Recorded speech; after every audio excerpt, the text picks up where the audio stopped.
Hi friends, कसे आहेत तुम्ही सगळेजण? तर आज आपण बघणार आहोत कढईचे जे आपण दररोजच्या यूजमध्ये करतो. आता इथं बघा, मी स्टीलची कढई दाखवते तुम्हाला. ही मी मेशोवरून घेतलेली, काहीतरी 350-400च्या आतमध्ये घेतलेली. ही तळण्यासाठी वगैरे ठीक आहे, पण तरी सुद्धा भाज्या वगैरे थोड्या करपतात. आणि हे बघा, करपल्यानंतर याचा निघाणं म्हणजे भरपूर हे असतं. तर अशा भाज्या हल्ली अशा कढई आपण जास्त करून वापरत असतो. तर आता दुसरी कढई बघा, ही पण मी अशीच बाहेरून घेतलेली आहे.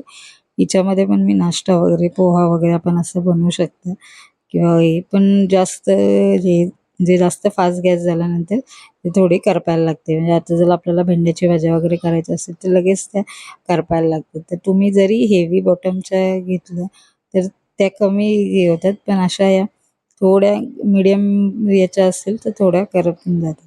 इथे बघा, आता दुसऱ्या मी नॉनस्टिकचे तुम्हाला दाखवते. ही एकदम लो क्वालिटी नॉनस्टिक आहे, म्हणजे 100 ते 200 रुपयापर्यंत. याच्यामध्ये ते लगेचच जळून जातात भाज्या वगैरे. आणि जरी हे केलं तरी सुद्धा ते बघा, वरचं कवर असं निघत जातं आणि लवकर या खराब होऊन जातात. तर अशा नाही, जरी आपण घेतल्या तरी जास्त यूज होत नाही. तर ही मी डीमार्टमधून आणलेली आहे. ही 500 ते 600 ची आहे. ही आपण तुम्ही रवा भाजून किंवा अशा भाज्या किंवा याच्यासाठी यूज करू शकतो. पण जास्त दिवस झाले की यांच्या पण वरचं कवर निघायला सुरुवात होतं. मग या जास्त दिवस आपण यूज करू शकत नाही. जरी 500-600च्या असल्या तरी तशाच त्या नॉनस्टिक जास्त करून नाही यूज केलेलं तेच चांगले. आता मी या लोखंडी कढई, लोखंडी कढईचं बघा, ही मी 180 रुपयाला लोकल मार्केटमधून घेतलेली.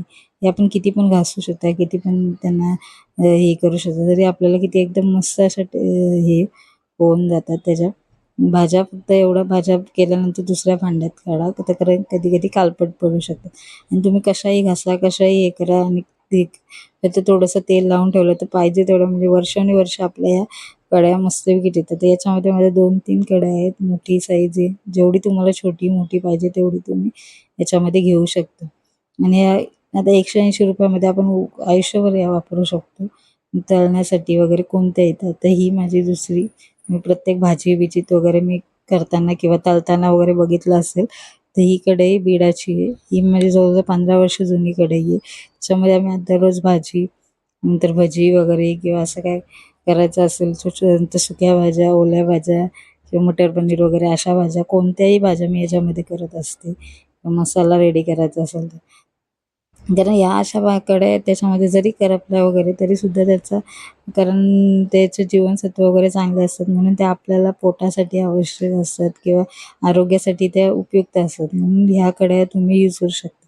याच्यामध्ये तुम्ही छोट्या-मोठ्या अशा 2-3 कढया घेऊ शकता. म्हणजे जास्त पाहुणे किंवा जास्त लोकं असतील तर मोठ्या कढईमध्ये, किंवा कमी लोकं असतील तर आपण छोट्यामध्ये बनवू शकतो.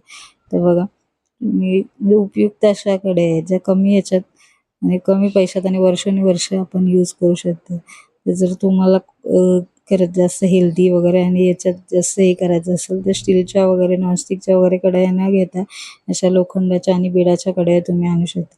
मला असं वाटतं की घासायला पण एवढं टेन्शन नाही. कशा पण घासा आणि कशा पण ठेवा. तर मस्तपैकी अशा या कढया आपल्याला यूज होतात. तर नक्की हे जे एकदा वापरून बघा. थँक्यू.